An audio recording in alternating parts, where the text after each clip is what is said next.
बड़ी सौभाग्य से परिवार मिलता है जो साथ रहते हैं, भाई भाई में प्रेम हो। हम भगवान से प्रार्थना करें, हे भगवान, हे राम, आपकी कृपा से हमें भरत जैसा भाई मिले। भरत यदि छोटा है भाई तो प्रार्थना करें हमें भगवान राम जैसा भाई मिले, हम ऐसे बने। और भगवत भक्त तो गाते हैं, नगरी हो अयोध्या सी, नगरी हो अयोध्या सी। एक सद्भक्त क्या कामना करता है, ये भगवान हमारा घर अयोध्या बन जाए। और क्या क्या हो, हम कैसे बने? नगरी हो अयोध्या सी, नगरी हो अयोध्या सी। रघुकुल सा घराना हो, रघुकुल सा घराना हो। जहाँ चरण हो राघव के, वहाँ मेरा ठिकाना हो।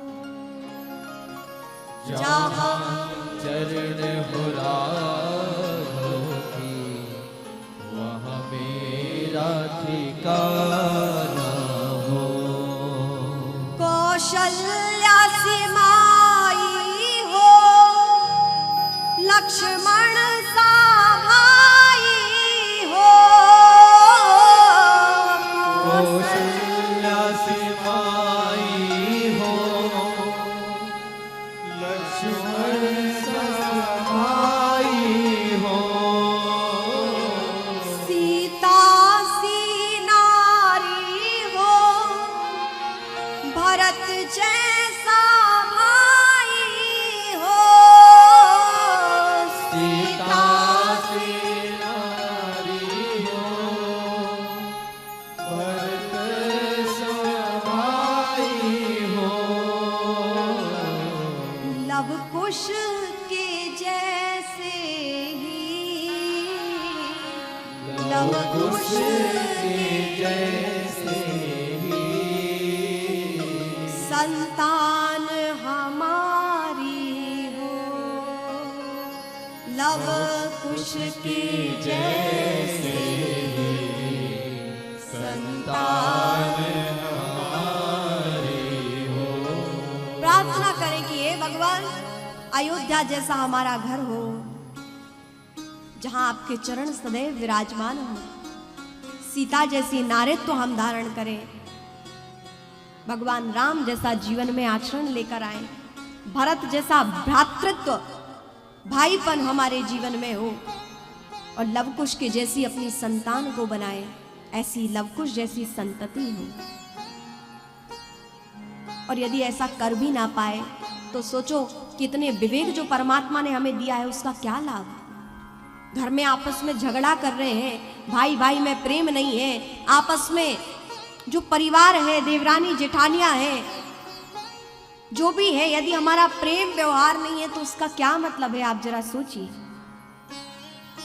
यदि पराये जैसे रहना होता तो भगवान संबंध ही क्यों बनाते।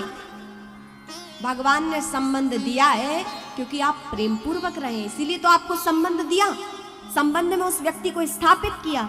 अब कैसे चलना है ये हमारे हाथ में है, और हम अच्छे चले। आप देखिए, माँ भगवती सीता जैसी घर में, यदि वैसे तो बहनें हैं लेकिन विवाह होने के पश्चात वहां देवरानियां जेठानियां हैं, तो उर्मिला जैसी देवरानी है, मांडवी जैसी देवरानी है, क्या कहा जाए, श्रुत कैसी कीर्ति जैसी देवरानी है, माँ सीता जैसी जेठानी है। ऐसा हम बनने का प्रयास करें, अपितु हमारी क्रूरता दुर्भावना हमें किसी दिन ले बैठेगी। इसलिए बड़े भाव से सुंदर प्रेम से रहें, व्यवहार करें, हम आचरण दिव्य रखें हम, और इन सब का पालन करना। इसीलिए तो हमें सत्संग की आवश्यकता है कि हम कैसे बने, कैसे हम संसार में रहें। इसीलिए हमें कृष्ण कथा सुनने की आवश्यकता है, इसीलिए हमें राम कथा श्रवण करने की आवश्यकता है, इसीलिए हमें जीवन जीने के लिए गीता श्रवण करने की आवश्यकता है, महाभारत श्रवण करने की आवश्यकता है। दिव्य प्रेम पूर्वक रहें, और प्रेम पूर्वक रहने से इसीलिए वसुदेव जी ने कहा कि वे सौभाग्यशाली है जो परिवार प्रेम से रह रहा है। और आप तो देखिए आजकल परिवार हिंदुओं के, सनातनियों के बहुत छोटे होते जा रहे हैं, संतति बहुत कम हो रही है, इसीलिए आगे चलकर मौसी का संबंध आपको नहीं मिलेगा, आगे चलकर मामा का संबंध आपको नहीं मिलेगा, आगे जाकर आपको ताऊ या चाचा का संबंध नहीं मिलेगा। आप देखिए ना, सनातनी संस्कृति धीरे धीरे अपने परिवार को छोटा करती जा रहे हैं, तो बहुत कम है कि आप इन संबंधों को देख पाएंगे। दो बहनें नहीं होंगी तो मौसी कहां से होंगी, यदि एक संतान होगी तो फिर मामा कहां से होंगे। आप देखिए ये संबंध धीरे धीरे आपको आगे जाके नहीं मिलने वाले हैं। आपस में यदि दो भाई नहीं होंगे तो आगे फिर ताऊ कहां बनेंगे, तीन भाई नहीं होंगे तो चाचा कहां बनेंगे। आपको धीरे धीरे ये संबंध विलुप्त होते जाएंगे और आप फिर एकाकी रहिएगा। आप भ्रातृ के प्रेम के लिए रो सकते हैं, मौसी मां जैसे भाव के लिए आप रो सकते हैं, मामा जैसे जो संस्कार करते हैं विवाह में, संसार उसके लिए रो सकता है। ताऊ जो पिता की भांति प्रेम करता है, आप उस संबंध के लिए रो सकते हैं। चाचा पुत्रवत जो प्रेम करता है, आप उसके लिए रो सकते हैं। आगे जाके ये आपको शायद संबंध कभी और मिले, आगे कलयुग बढ़ता जा रहा है, इनमें आपस में आपको फिर प्रेम मिले ना मिले, इस संबंध के लिए आने वाली पीढ़ियां रो सकती हैं, अपने आप को कोसेंगी।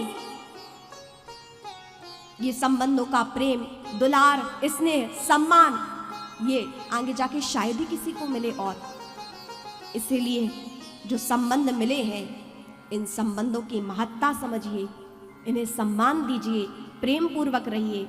ये सारी कथाएं हमें बहुत दिव्यता की ओर ले जाने वाली हैं।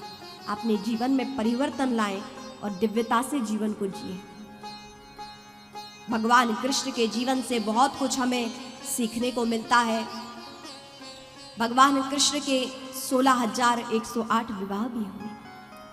भगवान का दिव्य ऐश्वर्य, भगवान की हमने प्रेम का वर्णन सुना, त्याग का वर्णन सुना, वैराग्य का वर्णन सुना, कि जहां लोग थोड़े थोड़े से के लिए लड़ बैठते हैं, वहां भगवान मगध जैसा राज्य छोड़ देते हैं, मथुरा जैसा राज्य छोड़ देते हैं। यह है त्याग जीवन में। थोड़ी सी त्याग की भावना हमारे जीवन में भी हो।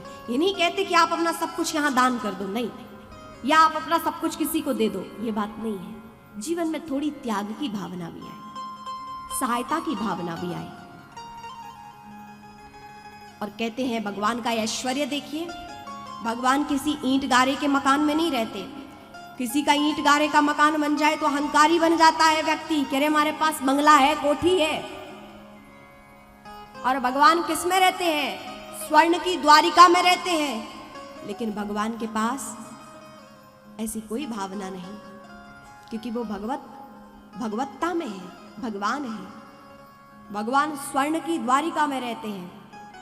भगवान का दिव्य ऐश्वर्य, जितने उनका परिवार है सब स्वर्ण महलों में रहते हैं। 16,108 भगवान की रानियां हैं तो वो 16,108 स्वर्ण महल है।